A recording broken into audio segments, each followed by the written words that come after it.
Well, good afternoon. My name is Peter Lauener. I'm Chief Executive of the Young People's Learning Agency. I'm here today at the annual conference of the Association of Learning Providers, talking about the role and remit of the Young People's Learning Agency and what we're looking to do over the next year.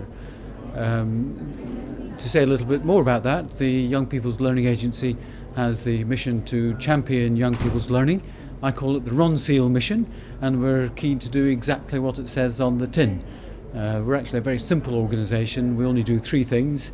The first thing we do is that we fund all 16 to 19 education and training, wherever that is, apart from apprenticeships, which go through the National Apprenticeship Service.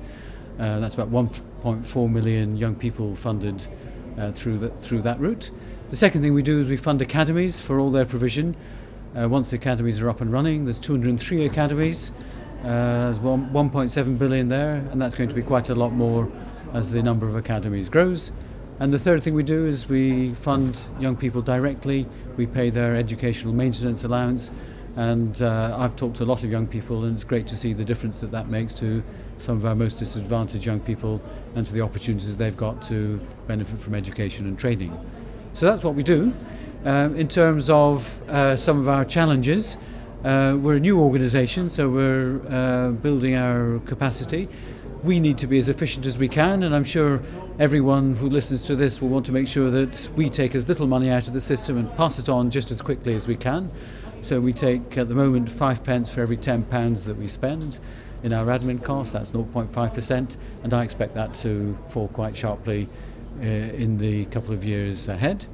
We've got a big challenge in building capacity to support the increasing number of academies, and then we want to make the arrangements for funding all providers for their 16 to 18-year-olds just as easy and efficient as we can, and we want to establish a principle that funding follows the learner. So what learners choose, that's where the money goes, and that's got to be a cast iron principle that governs the expectations and the way that schools, colleges and other providers have the opportunity to support young people to improve their qualifications and skills.